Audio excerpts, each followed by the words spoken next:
Jemaat GKPI yang terkasih di dalam Tuhan Yesus Kristus, kita akan bersama-sama memasuki renungan Jumat Agung yang bertema memandang salib.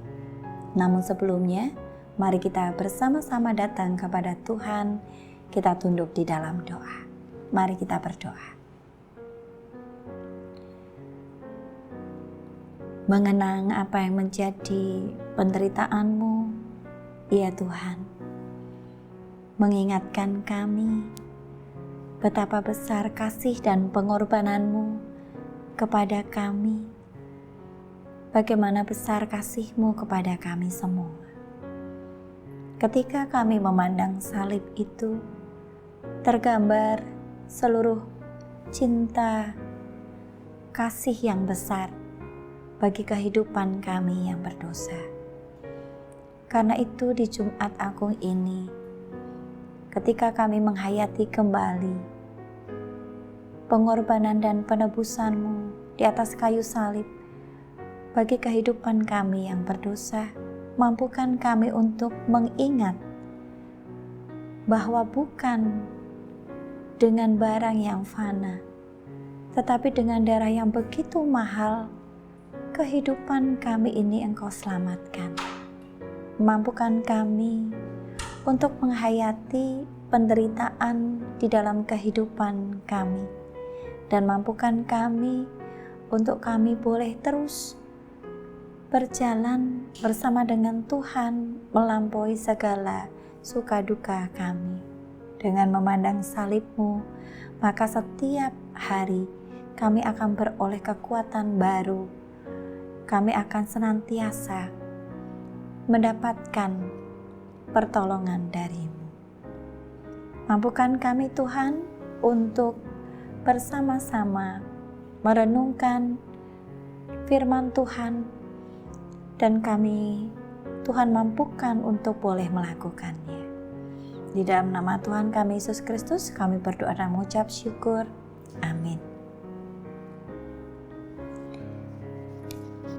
Bacaan firman Tuhan hari ini terambil dari Yesaya pasal 52 ayat 13 sampai dengan pasal 53 ayat 12 dan juga Mazmur 22 serta Ibrani 10 ayat 16 sampai 25 dan Injil Yohanes dari pasal 18 sampai ayat 1 sampai dengan 19 ayat yang ke-42. Dan saya akan membacakan hanya dari Yohanes pasal 19 ayat 16b sampai dengan yang ke-27 yang demikian. LAI memberikan judul Yesus disalibkan. Mereka mengambil Yesus sambil memikul salibnya. Ia pergi keluar tempat yang bernama tempat tengkorak, yang dalam bahasa Ibrani disebut Golgota. Di situ mereka menyalibkan Dia. Bersama Dia disalibkan juga dua orang lain, sebelah menyebelah, sedangkan Yesus di tengah. Pilatus menyuruh memasang tulisan di atas kayu salib itu, bunyinya, Yesus orang Nazaret, Raja orang Yahudi. Banyak orang Yahudi yang membaca tulisan itu, sebab tempat Yesus disalibkan terletak dekat kota, dan kata-kata itu tertulis dalam bahasa Ibrani, bahasa Latin, dan bahasa Yunani. Lalu kata imam-imam kepada orang Yahudi, kepada Pilatus, kepala orang Yahudi, kepada Pilatus, jangan engkau menulis Raja orang Yahudi, melainkan ia mengatakan, akulah Raja orang Yahudi. Jawab Pilatus, apa yang kutulis tetap tertulis. Sesudah prajurit-prajurit itu menyalibkan Yesus, mereka mengambil pakaiannya, lalu membuat menjadi 4 bagian, untuk tiap-tiap prajurit 1 bagian, dan jubahnya juga mereka ambil. Jubah itu tidak ada jahitan, ditenun dari atas ke bawah. Karena itu mereka berkata kepada yang lain, "Janganlah kita memotong-motongnya, tetapi baiklah kita membuang undi untuk menentukan siapa yang mendapatkannya. Demikianlah supaya digenapi yang tertulis dalam kitab suci, mereka membagi pakaianku di antara mereka, dan mereka membuang undi atas jubahku." Semua itu telah dilakukan prajurit-prajurit itu. Dekat salib Yesus berdiri ibunya dan saudara ibunya, Maria istri Klopas dan Maria Magdalena. Ketika Yesus melihat ibunya dan murid yang dikasihinya di sampingnya, berkatalah ia kepada ibunya, "Ibu, inilah anakmu." Kemudian katanya kepada muridnya, "Inilah ibumu." Sejak saat itu, murid itu menerima dia di dalam rumahnya. Demikianlah firman Tuhan bagi kita. Lagu Kidung Jemaat 169 yang berjudul "Memandang Salib Rajaku" digubah oleh Isaac Watts pada tahun 1707 dengan judul asli "Crucifixion to the World by the Cross of Christ". Isinya terinspirasi dari perkataan Rasul Paulus di dalam Galatia 6 ayat yang ke-14, "Tetapi aku sekali-kali tidak mau bermegah selain dalam salib Tuhan kita Yesus Kristus, sebab olehnya dunia telah disalibkan bagiku dan aku bagi dunia." Lagu ini mengingatkan setiap orang percaya untuk menjadikan salib, karya Kristus di kayu salib, sebagai pusat hidup dan kebanggaannya. Karya salib merupakan pusat pemberitaan kitab suci, baik dalam perjanjian lama maupun perjanjian baru. Seperti bisa kita lihat dari bacaan Alkitab hari ini, Yesaya 52 ayat 13 sampai pasal 53 ayat 12, Mazmur 22, Ibrani 10 ayat 16 sampai 25, Yohanes 18 ayat 1 sampai pasal 19 ayat 2 memberikan kesaksian mengenai karya salib. Yesaya 52 ayat 13 sampai 53 ayat 12 berisi nubuat tentang hamba Tuhan yang menderita. Dalam hidupnya sang hamba mengalami penderitaan yang begitu hebat, sampai-sampai orang mengira bahwa ia kena tulah, dipukul dan ditindas Allah, seperti yang tertulis di pasal 53 ayat yang keempat.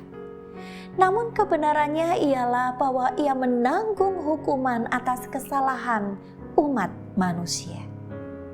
Dikatakan karena pemberontakan umatku ia telah kena tulah. Pasal 53 ayat yang ke-8. Dan di balik semuanya itu ada maksud Tuhan yang sangat indah. Apabila ia menyerahkan dirinya sebagai kurban penebus salah, ia akan melihat keturunannya, umurnya akan lanjut, dan kehendak Tuhan akan terlaksana olehnya. Pasal 53 ayat 10. Sang hamba rela menderita demi sebuah kehidupan. Dengan pengorbanannya, masa depan dapat diraih. Mazmur 22 menggambarkan peristiwa salib di mana ada penghinaan dan olok-olok, kerumunan bangsa asing, penyiksaan fisik dan penderitaan batin, hingga merasa ditinggalkan Allah. Namun menariknya di tengah penderitaan itu, keyakinan dan pengharapan akan Allah tidak pernah putus. Dan akhirnya Allah sendiri menunjukkan kuasa dan keadilannya sebagai jawaban atas semua pergumulan. Ibrani pasal 10 ayat 16 sampai yang ke-25 memaknai karya salib sebagai pembuka jalan yang memungkinkan manusia menghadap Allah. Darah Kristus yang tercurah di atas kayu salib menjadi pembasuh yang menyucikan setiap dosa. Karya salib mengundang setiap orang untuk memberi diri disucikan dari dosa dan selanjutnya menjalani hidup baru. Kehidupan baru itu harus diwujudkan dengan saling mendorong dalam kasih dan pekerjaan baik seperti yang tertulis di dalam ayat yang ke-24. Dan janganlah kita menjauhkan diri dari pertemuan-pertemuan ibadah kita seperti yang tertulis dalam ayat 25. Kesempatan untuk menghadap Allah adalah sesuatu yang sangat mahal. Tidak bisa dibeli oleh apapun. Amal baik, harta, bahkan nyawa pun tidak. Karena itu harus dimanfaatkan sebaik-baiknya. Sebagaimana ketiga penulis Injil lainnya, Yohanes pun memberitakan peristiwa salib di dalam tulisannya. Bahkan Yohanes melengkapi berita salib dengan peristiwa di mana seorang prajurit menikam lambung Yesus dengan tombak. Yang terjadi saat itu adalah segera mengalir keluar darah dan air di pasal 19 ayat 34. Keterangan ini bernilai sangat penting sebagai bukti bahwa Yesus benar-benar mati. Secara medis dapat diterangkan demikian. Penyiksaan dan penyaliban yang dialami Yesus sebelum kematiannya telah mengakibatkan apa yang disebut syok hipovolemik. Syok hipovolemik adalah kondisi berkurangnya jumlah plasma di intravaskuler, yaitu pengangkut zat melalui pembuluh akut akibat hilangnya darah dalam jumlah banyak. Trauma yang menyebabkan cairan berpindah ke ruang tubuh yang sudah tidak berfungsi, serta dehidrasi yang hebat. Syok hipovolemik ini menyebabkan cairan berkumpul di sekitar jantung, dan itu disebut efusi perikardia, dan di sekitar paru-paru yang disebut efusi pleura. Maka ketika lambung Yesus ditikam, di mana berkumpul sisa-sisa cairan yang masih ada dalam tubuh, maka segeralah keluar darah dan air seperti kesaksian Yohanes. Peristiwa ini membuktikan bahwa Yesus benar-benar mati. Yesus yang sudah benar-benar mati, bukan pingsan atau mati suri, apalagi pura-pura mati, kemudian dimakamkan dalam sebuah kubur baru. Injil Matius 27 ayat 60, Lukas 23 ayat 53, dan Yohanes 19 ayat 41 sama-sama menerangkan bahwa kubur untuk memakamkan Yesus adalah kubur baru, di mana belum pernah dibaringkan mayat. Apakah makna khusus di balik keterangan itu? Setidaknya keterangan itu menunjukkan yang pertama, Yusuf Arimatea benar-benar mengasihi Yesus dan mempersembahkan yang terbaik untuk Yesus. Yang kedua, kubur yang belum pernah digunakan itu menunjukkan bahwa tempat itu belum najis oleh mayat. Saudara-saudara yang dikasihi oleh Tuhan, Jumat Agung adalah perayaan iman yang mengajak kita untuk mengingat, percaya, dan bersaksi tentang salib. Salib adalah lambang penderitaan dan kematian Kristus, Salib adalah lambang kasih Allah bagi dunia. Karena itu melalui peristiwa salib Allah menghapus hutang dosa manusia. Dan memandang salib berarti kita mengarahkan hati kita, pikiran kita, hidup kita kepada Tuhan yang tersalib. Dengan memandang salib kita dipanggil untuk yang pertama mengingat bahwa kita telah ditebus dari hukuman dosa. Yang kedua menjadikan salib Kristus sebagai pusat hidup kita. Yang artinya kita harus menyelaraskan hidup kita dengan karya salib, dengan kehendak Allah. Sebagai orang yang percaya dan menerima anugerah salib, kita harus giat beribadah dan melakukan pekerjaan baik bagi kemuliaan Allah. Saudaraku, mengakhiri perenungan ini, maka mari kita segarkan kembali keyakinan kita dan panggilan kita. Salib Kristus adalah jalan yang ditentukan Allah untuk menyelamatkan manusia berdosa.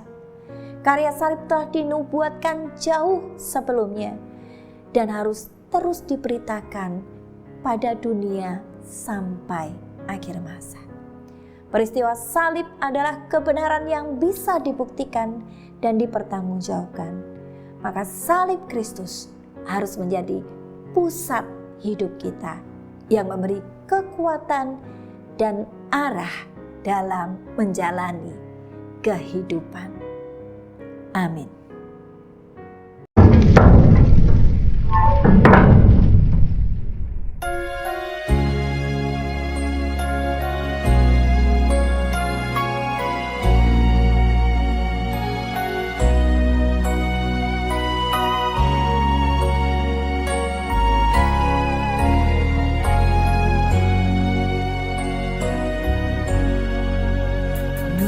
Di bukit yang jauh tampak kayu salib, lambang kutuk nestapa celah.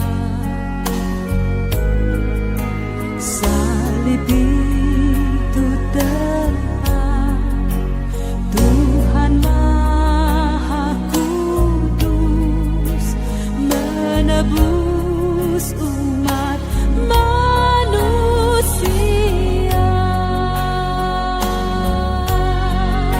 Salib itu ku junjung penuh hingga tiba saat ajalku. Salib itu ku rangkul teguh dan mahkota kelak milikku.